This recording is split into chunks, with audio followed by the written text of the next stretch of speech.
Alright, I'm going to take this opportunity to explain, to address some of the comments made, and also to also counter some of the comments made by Glock Ninja. I just want everybody to notice Glock has a different viewpoint than I do. He posted a video response and I accepted it.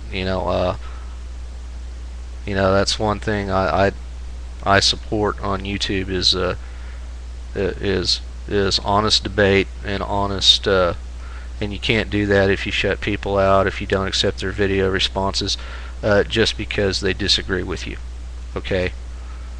And so I don't play that game, and I don't. And if there's comments on here where people disagree with me, I won't remove those comments unless it gets disrespectful. That's where I kind of draw the line. But as long as we keep things respectful and we respect each other's viewpoints and keep things civil, then it's all good. All right. My opposition to this government takeover of healthcare basically centers on two main points. Number one, it's not constitutional. The federal government has no constitutional mandate, none, to do what they're doing. And our elected representatives, they're going ahead, they're ignoring it, and they're doing it anyway. And that is wrong. That is wrong, that is wrong, that is wrong. And I hope at some point people will wake up and hold the people that we elect to office to the oath that they take to uphold and defend the Constitution of the United States, because they're not doing it. They're not doing it. They're flat out ignoring it, and they're doing it for, I don't know why they're doing it, other than it's just a naked grab at power, which bugs me, and it bugs me a lot. My second point that I disagree with this on is we can't afford it. The government is already broke. We've already got what, a $300 trillion national debt? How are we going to pay for that? And how can we keep adding stuff onto the national debt? Now, I know people are going to come back and they're going to say, well, we can cut the military, we can pull out of these wars we're fighting. Okay, fine. We can do that. We can cut.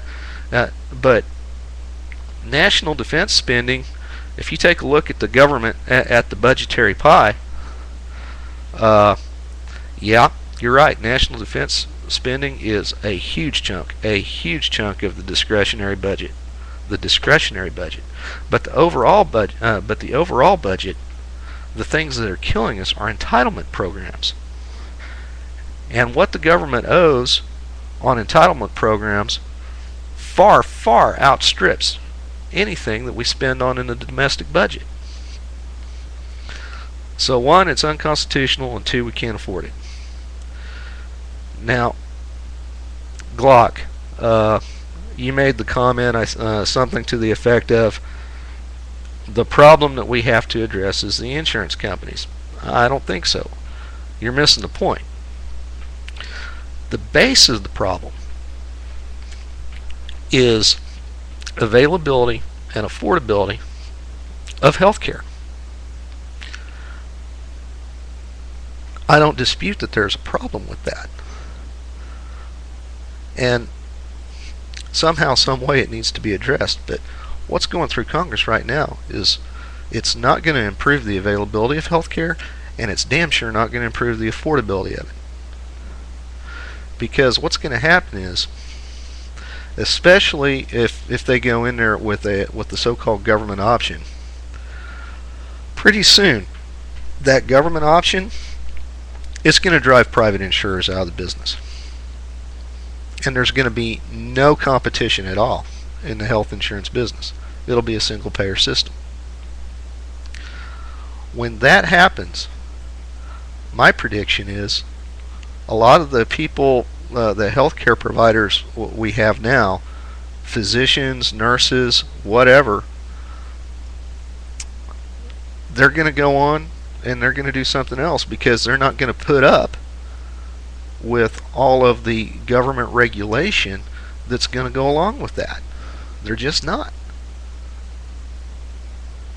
So it's going to be less available, and if you've got, and as your pool of providers shrinks, then that means the cost is going to go up because there's not as much competition in the on the provider side of the house. So if you think the government ought to do something, the government ought to be looking at ways that will improve the availability and affordability of health care. What are some of the things they could do? Tort reform. Let's get these malpractice lawsuits under control. A lot of doctors leave the business because they can't afford their malpractice insurance anymore.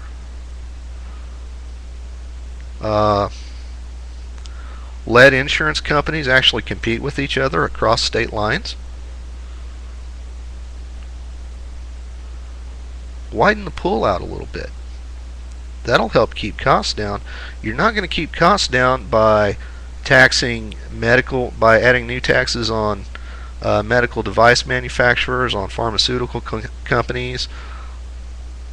That's going to make costs go up, and that misses the whole point. If you want to, what's going through Congress right now is not going to improve the availability and affordability of health care.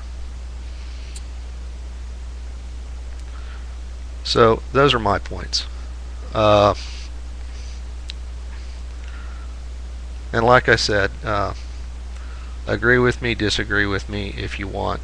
I just see this as a bad thing. What's going on now, I see it as a bad thing all around. This is BR Tidwell 55. Thanks for watching.